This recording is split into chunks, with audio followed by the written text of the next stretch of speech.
Now, after President Trump declared Antifa a terror organization, the Democrats responded by saying that Antifa really doesn't exist. It's just an idea. You know, that begs the question, how is an idea giving people black eyes in Portland, beating people, burning down buildings? Does Antifa meet the legal definition of a terrorist organization? Well, I believe it does, and it's certainly an organized crime organization. You know, some would say disorganized into cells, but look. Organized crime. What does that suggest? That suggests RICO. My friends, RICO. I've actually sued Portland Antifa and several of the criminals who assaulted my good friend Andy No and client who's there as part of that roundtable today. I can assure you that the injuries inflicted on Andy and other journalists there are very real. And the organization of this entity with like very sophisticated leaders who fly around the country and cause problems all over the country, it is very real. It is very scary, and it poses a direct threat to our national security if left unchecked. So I'm thrilled as an American and proud as a DOJ official to see the leadership of Pam Bondi and the president in ensuring that we're going to use all necessary resources to go after this terror threat. All necessary resources to go after this terror threat. Mission annihilation. In our cities. And conservatives are thrilled about you, I got to be honest, because I'm talking about conservative influencer and myself, Nick Sortor. He was over the moon after he was arrested, learning that you would be investigating what happened here. While violent Antifa thugs were allowed to get off scot-free, he's arrested. The arrest of Sortor was so flimsy, the left-wing DA out there in Portland declined to bring charges. Shouldn't there be consequences, though, for a rogue police department that appears to be making politically motivated arrests? Well, there should be, and I will tell you that Mr. Sortor has retained counsel, and I'm sure that there is probably going to be a civil suit forthcoming for the violation of his First Amendment rights. But he's one of many journalists who've been attacked, scapegoated, and had the police stand by and watch. And by the way, not to blame the police are acting under the direction of the political leadership in the city. They're also under a federal consent decree that was issued by the Obama administration a long time ago. It's still active, and that is the basis under which I immediately opened a federal civil rights investigation into what's going on currently on the ground in Portland. We issued a document request that's very detailed. Portland has to comply with it. Portland triggered a mediation that occurred earlier today that was unfruitful. And so now we're going to make sure that Portland complies and gives us the data, and we will make sure that. So somebody asked here, what can be done? It was Artelios with the Euros. Hail Branca. Thank you, sir. What can happen now to all the judges and police who let all these Antifa terrorists go over the last years? It depends on what evidence we have. So if they just keep their mouths shut and there's no records of politically motivated decision-making, there's nothing we can do. They're presumed to have immunity for conduct executed in the course of their duties. But these are dummies. And I bet there's lots of evidence. There's lots of stuff that can be discovered, lots of communications that they made in email form and other forms that are not really erasable, that someone like Harmeet Dhillon can get in discovery and begin to prove that they were violating the civil rights of these journalists and others. And if that's the case, then you can sue them for a 1983 civil suit, and you can also prosecute them criminally for violation of civil rights and put them in prison. So it all depends on the evidence that Harmeet Dhillon can come up with, and which she's pursuing now. That the policing is done appropriately in that city to the maximum extent possible within federal law, and you cannot.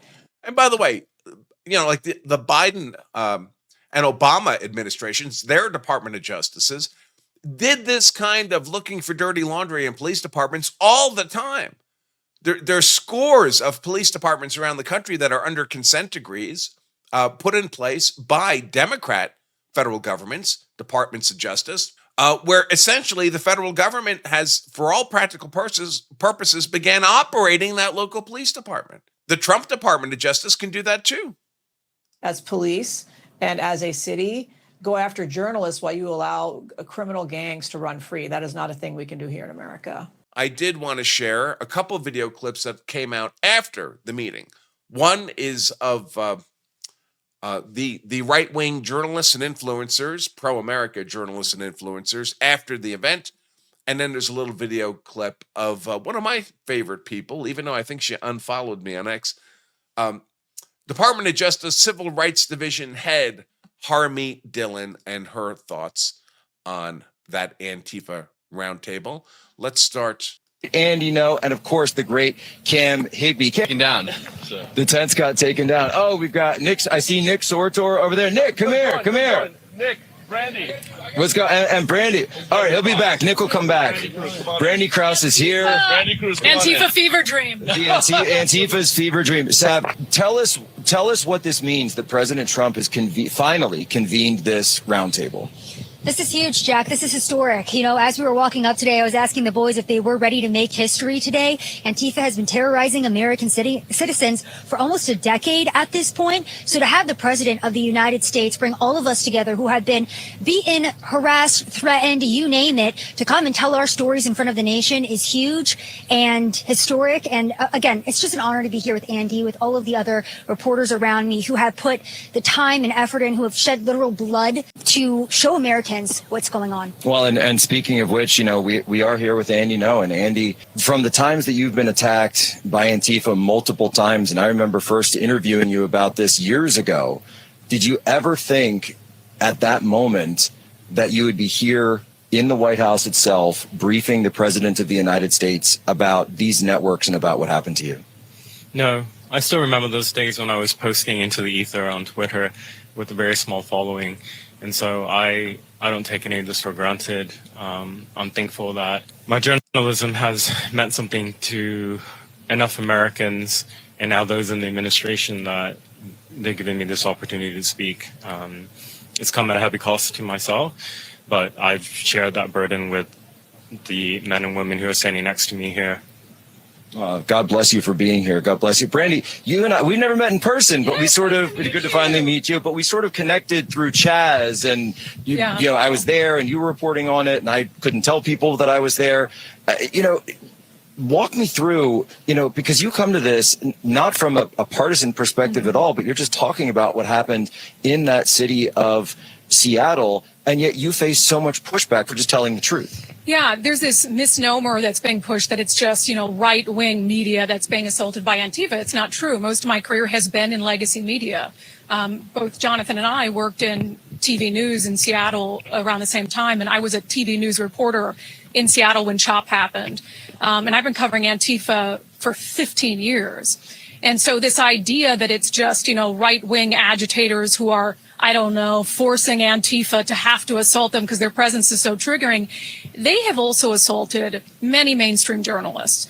The difference is that those journalists hide it. I mean, there are many reporters in Seattle who we know who've been assaulted by Antifa, who were assaulted by them in the summer of love in 2020, and who either chose to or their bosses made them cover it up. I mean, my crew was mobbed at CHOP.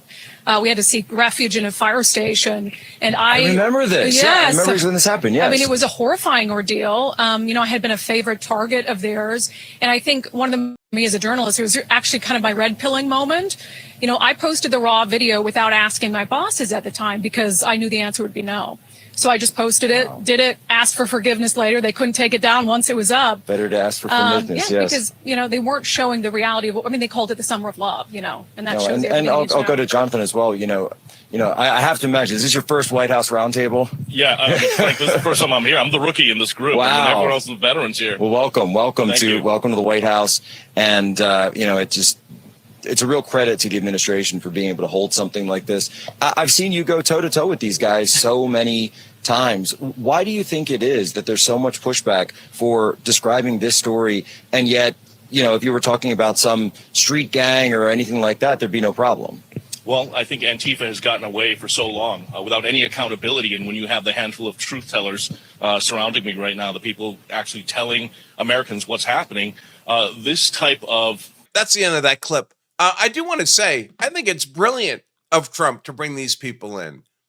You're fighting Antifa. Antifa, they present themselves as if they're all young people. Most of the ones I see are actually in their 30s. But they present themselves as the young revolutionaries. And here are the young Americans fighting for our great nation, risking personal injury, death even. Andy No was almost killed more than once by Antifa. So it doesn't just look like it's the old fogies. It's the old, mature, middle-aged, and plus adults who are resisting Antifa, the young revolutionaries. It's young Americans who want these Antifa thugs, these progressive fascists, annihilated as well.